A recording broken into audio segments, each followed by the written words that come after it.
রেলগাড়ির কামরায় হঠাৎ দেখা, ভাবিনি সম্ভব হবে কোনো দিন। আগে ওকে বারবার দেখেছি লাল রঙের শাড়িতে, ডালিম ফুলের মতো রাঙা।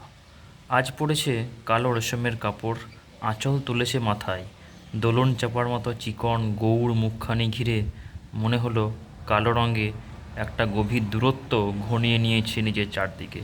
যে দূরত্ব সর্ষে ক্ষেতের শেষ সীমানায়, শালবনের নীলাঞ্জনে। থমকে গেল আমার সমস্ত মনটা।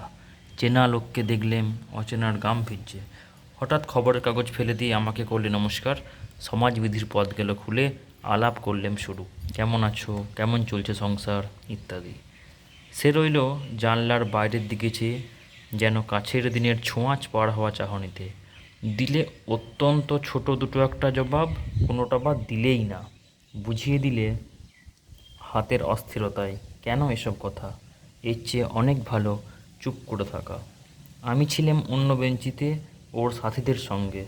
এক সময়ে আঙুল নেড়ে জানালে কাছে আসতে, মনে হলো কম সাহস নয়। বসলুমও ওর এক বেঞ্চিতে। গাড়ির আওয়াজের আড়ালে বললে মৃদু স্বরে, কিছু মনে করো না, সময় কথা সময় নষ্ট করবার। আমাকে নামতে হবে পরের স্টেশনেই, দূরে যাবে তুমি, দেখা হবে না আর কোনো দিনই। তাই যে প্রশ্নটার জবাব এতকাল থেমে আছে, শুনবো তোমার মুখে। সত্যি করে বলবে তো? আমি বললাম, বলবো। বাইরের আকাশের দিকে তাকিয়েই শুধোলো, আমাদের গেছে যে দিন, একেবারেই কি গেছে? কিছুই কি নেই বাকি? একটুকু রইলেম চুপ করে। তারপর বললেম, রাতের সব তারাই আছে দিনের আলোর গভীরে।